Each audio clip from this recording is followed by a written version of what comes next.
Hey everybody, I'm Bad as a Fish 80. Welcome back to the Fish Tank. Today we've got some more Minion Masters action. We're going to look at the two new cards that were introduced in patch 1.33. That's the Simulacrum and the Arcane Barrage. We're going to look at the cards in theory and we're going to see them in action. Now a big shout out thanks to Palm for providing the replay that allows us to check this out. Now before we dive in, please can I ask you to take a moment, if you're enjoying the content here, to subscribe, turn on notifications and like this video.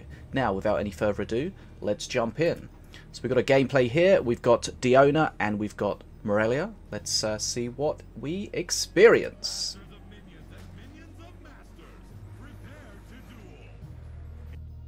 Okay, so the first thing we're going to look at is the Simulacrum card. Now this is a little bit of a complicated card, but let's see if we can iron out that complication. So this is a 2 mana Outlander ranged minion, which it doesn't really tell you exactly what it is. Okay, so what does it do? On every draw, that means when it enters your hand, it becomes a copy of a random non-mythic minion card in an opponent's hand. So it copies a card for your opponent, but it only copies non-mythic minion cards. So it can't be a spell, it can't be a building, it can't be a mythic minion. Okay, but why have we got all these other stats on the card? Well, let's confirm why they're there. So it has a 2 cost. Now the 2 cost means that's the count that is used with regards to how much tech it generates. Remember, you generate 5 tech per mana, so this generates 10 tech for its 2 mana cost. Now the important thing to note is when it copies a card and becomes a copy of that card, it then costs the same as that card would normally. So if you copy something that's a 5 mana card, it's going to cost you 5 mana to play it.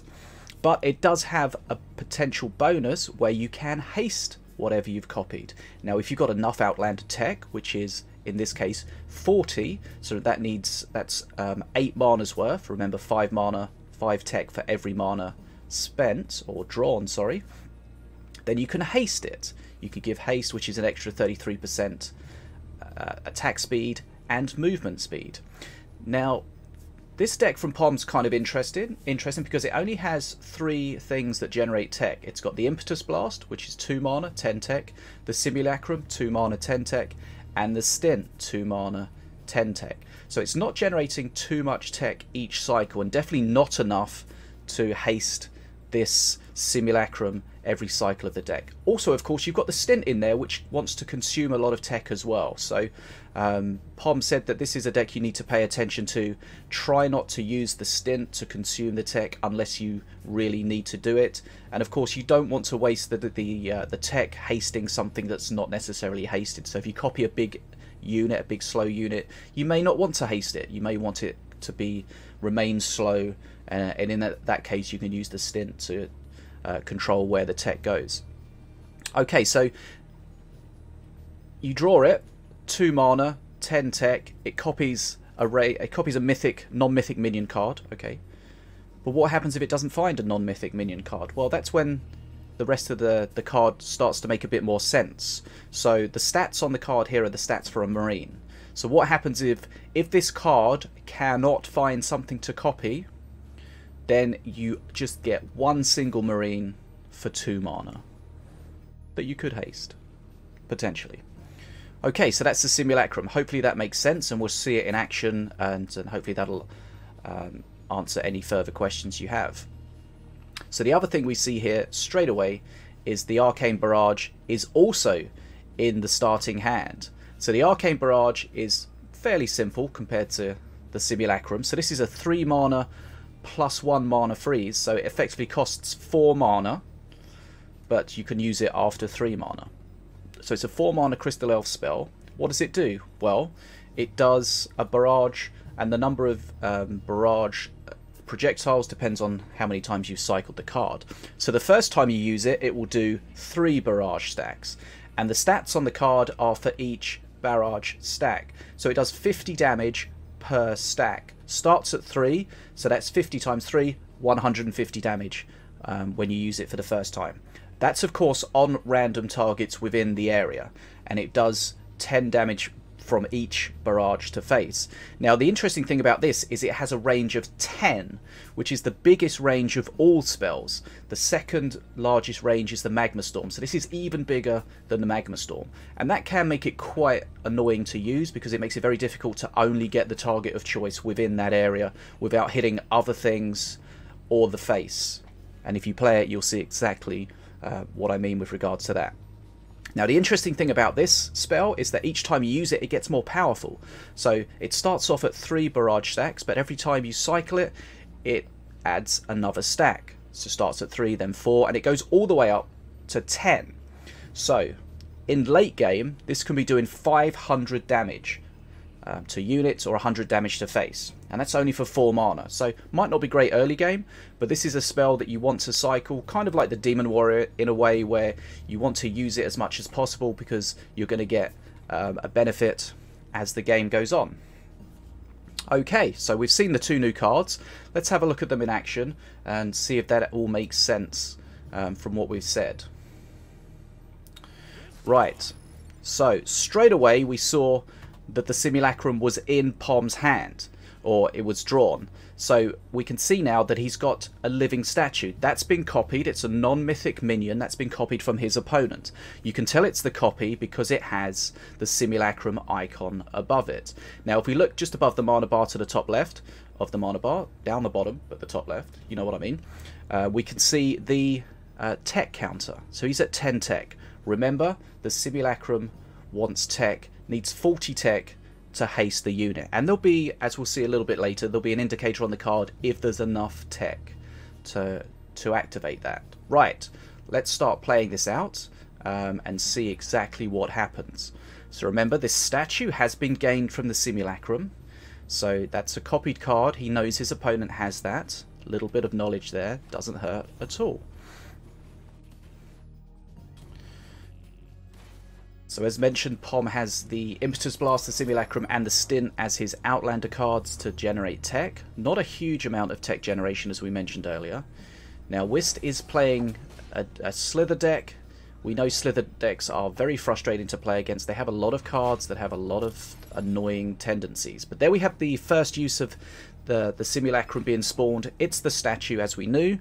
There was the animation around it to show that it was a Simulacrum card, so Whist knows that that's something that Pom's using. And there we saw the first Arcane Barrage being used. Remember, the first time you use it, it does the 3 barrages. The next time it's going to be 4, etc. And here we see the statue with the combustion. That's something that Whist really likes. It's also got the Spirit on it. Remember, Spirit gives real benefit to those big tanky units.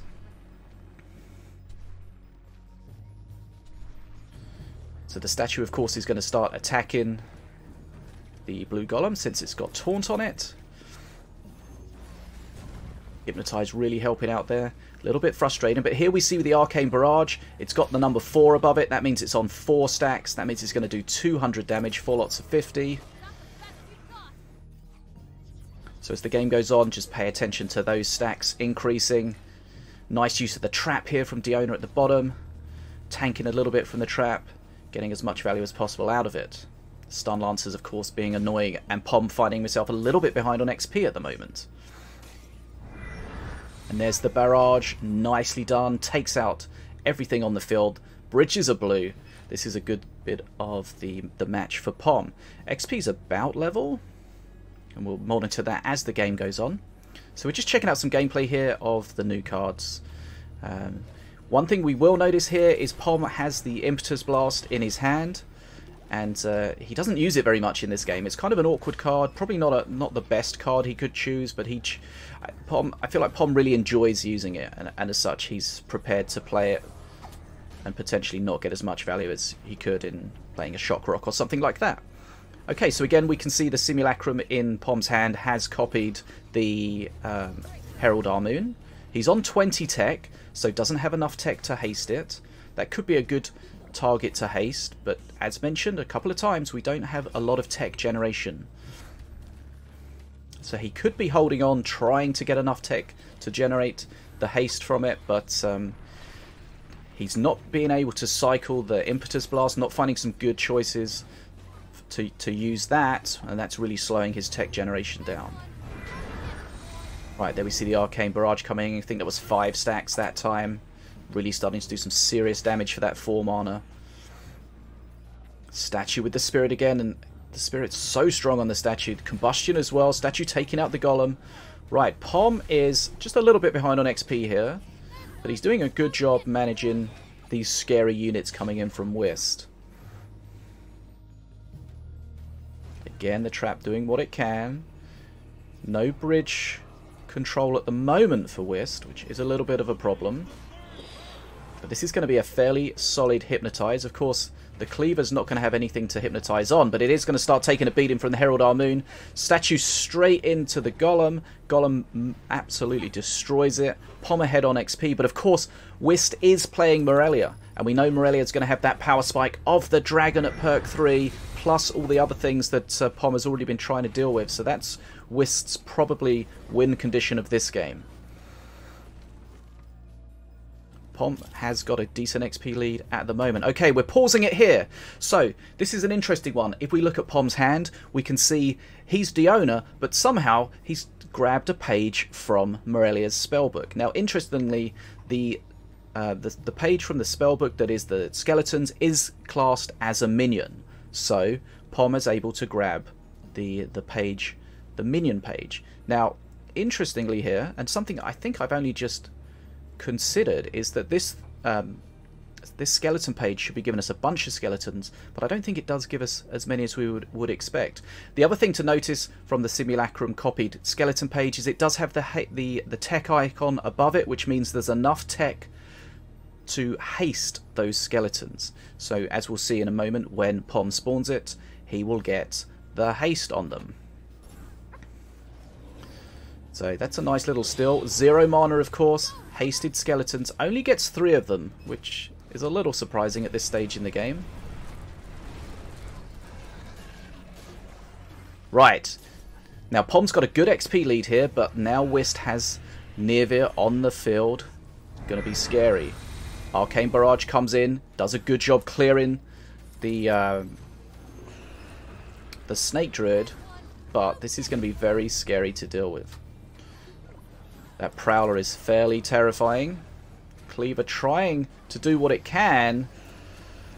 Okay, Prowler's still alive. Needs to be really careful. That Prowler's going to be doing a lot of damage. But remember, health is a resource. And this is very tricky. There's a statue pushing at the top. We've got Nirvir with Stun Lancers at the bottom. We've got the statue grabbed from the Simulacrum at the bottom. It's not hasted, which is probably good in this situation because it's going to slowly just drag everything away. Now, that's still a lot of health on Nirvir. It's got a spirit on it as well, so that's fairly terrifying. Simulacrum doing a lot of damage, not quite clearing. Remember, it does hit random targets within that area, that big area, so sometimes you don't get too lucky. Right, Pom dropping down under 600 HP, but he is close to Mana Frenzy. If he can weather this storm, he can probably close the game out, get some extra mana there from Ruffles. That's really going to help. But can he close this out? Right, Statue. This time it's hasted from the Simulacrum. It's going to push on the bridge, but we've got that Prowler. You've got to be so careful with that Prowler. That thing can jump around. Berserker Rage will murder just about everything it comes into contact with. Right. Impetus Blast being used there. Desperate Measures. Right, Arcane Barrage doing a great job clearing. Now, Whist is close to his Mana Frenzy. Pom knows he just needs to close out the bridge control here, and he can probably close out the game, but he is low on HP. Nice use of the trap, getting everything off the bridge at the top. Right, we've got Arcane Barrage there, 10 stacks. That thing's going to start doing massive damage. Not great combustion on the statue there. Feels like Whist is struggling a little bit here. He had his power spike, hasn't managed to close the game out. This is Pom's chance. Again, the Arcane Barrage, max stacks, doing huge damage. And he's able to clear a lot of those units that he's had problems with earlier on in the game. He's got the bridges, double trap at the top, getting those bridges neutralized and getting all the enemies removed. And that looks like it. Pom has weathered the storm. A lot of face damage coming out here. Max stacks on the Arcane Barrage. Only does 100 damage at this part of the game. But that's game, set, and match. Pom has taken this one. And that was a great example of the new cards. The Impetus Blast was a little bit awkward in the deck. Not too many good opportunities for that. So, let's just pause this video because somehow it's playing again because I'm a professional streamer. Now, so there we have it, the Simulacrum and the Arcane Barrage. We looked at them in principle and we saw them in action. Hopefully that makes a lot of sense. If you've got any questions, be sure to drop them down in the comments below and I'll answer them as soon as possible. Let me know what you think about the new cards and what your experience has been with them, as they've been in play for a little while now. Yeah, so without any further ado, again, if you're enjoying the content here, please take a moment to subscribe, turn on the notifications and give us a thumbs up. And I'll see you again here soon in the fish tank. Take care.